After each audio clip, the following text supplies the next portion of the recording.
aussi germé de ces 2 jours, c'est surtout poser des jalons de réformes que nous avons déjà dans notre pipeline, surtout avec les recommandations du Conseil supérieur de l'agriculture, avec les différents cadres qui viennent d'être validés, notamment le cadre pour la refondation et le cadre pour la stabilisation du centre, des actions phares qui nous concernent et que nous allons mettre au chevet. Mesdames et messieurs, la revue sectorielle est une ambition du ministère du Développement rural qui devrait être soutenue à travers un financement durable pour permettre aux 3 acteurs clés de se parler et d'engager mutuellement un dialogue franc et direct sur les défis auxquels le secteur du développement rural est confronté. Mesdames et messieurs, comme vous le savez, le secteur du développement rural recèle d'énormes potentialités, notamment les terres, les ressources humaines, animales, halieutiques et aquacoles, qui lui permettront de contribuer efficacement au développement économique, politique et social de notre pays. Au regard de ce grand potentiel, et consciente d'assurer le bien-être des Maliens et des Maliennes, le secteur agricole reste au centre des préoccupations des plus hautes autorités de notre pays. Dans cette optique, il importe d'évoquer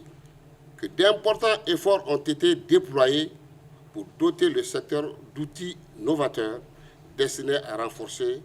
la capacité pour l'atteinte des objectifs de développement qui sont assignés par le gouvernement. Mesdames et messieurs, au terme de l'évaluation du 3e rapport biennal de suivi de mise en œuvre de la déclaration de Malabo, le Mali a été classé 3e après le Rwanda et le Maroc au titre des pays ayant un secteur agricole performant au niveau du continent. Premier en Afrique de l'Ouest, notre pays figure sur la liste des pays considérés capables d'atteindre les engagements de Malabo d'ici 2025.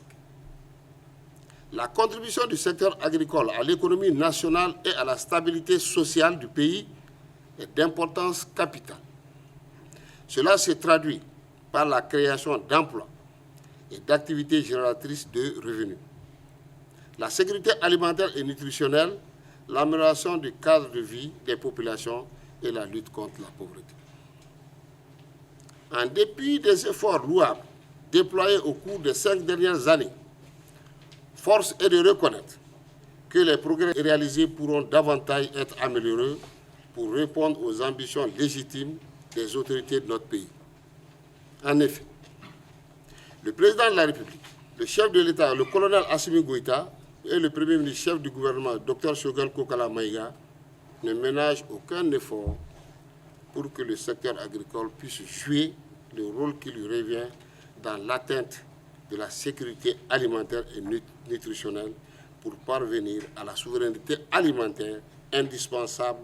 à notre vraie indépendance. Mesdames et messieurs, pendant cette 12e session, vous aurez à partager les informations relatives aux performances du secteur agricole, échanger sur les réformes devant être engagées sur les plans institutionnels et techniques en lien avec les stratégies et politiques en vigueur dans le secteur, notamment le schéma directeur de développement rural, la stratégie nationale de développement de la riziculture, la stratégie nationale de développement de l'irrigation, la politique nationale de la sécurité alimentaire et nutritionnelle, les stratégies portant sur l'eau agricole, la protection des végétaux,